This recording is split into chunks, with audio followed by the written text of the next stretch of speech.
നമസ്കാരം. ഇതൊരു പ്രഭാഷണമോ അല്ലെങ്കിൽ ഒരു പ്രസംഗമോ അല്ല. എൻ്റെ ജീവിതത്തിൽ നിന്ന് ഞാൻ പഠിച്ച ചില സത്യങ്ങൾ. പ്രശ്നങ്ങളില്ലാത്ത മനുഷ്യന്മാരെ ഞാൻ കണ്ടിട്ടില്ല.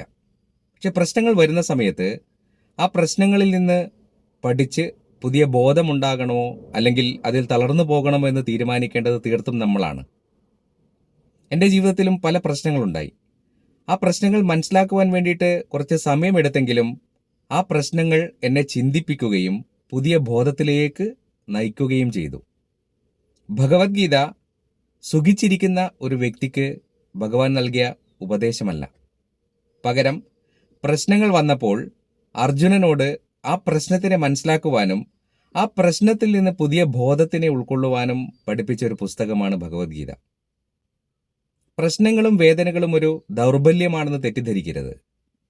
ആ പ്രശ്നങ്ങൾ നമ്മളെ ചിന്തിപ്പിക്കുകയും പുതിയ ബോധത്തിലേക്ക് നയിക്കുകയുമാണ് ചെയ്യുന്നത്. കൃത്യമായിട്ട് പറഞ്ഞാൽ ഭഗവത്ഗീതയുടെ സന്ദേശം തന്നെ പ്രശ്നങ്ങളെ മനസ്സിലാക്കുക എന്നുള്ളതാണ്. ആ മനസ്സിലാക്കിയതിന് ശേഷം പുതിയ ബോധം ക്രിയേറ്റ് ചെയ്യുകയാണ് ഭഗവാൻ ചെയ്തത് എന്ന് ഞാൻ പറഞ്ഞത് അതുകൊണ്ടാണ്. നിങ്ങളിപ്പോൾ വളരെയേറെ പ്രശ്നത്തിൽ നിൽക്കുന്നൊരു വ്യക്തിയാണെങ്കിൽ നിങ്ങൾ ആദ്യം മനസ്സിലാക്കുക, നിങ്ങൾ ഒറ്റയ്ക്കല്ല. നന്ദി.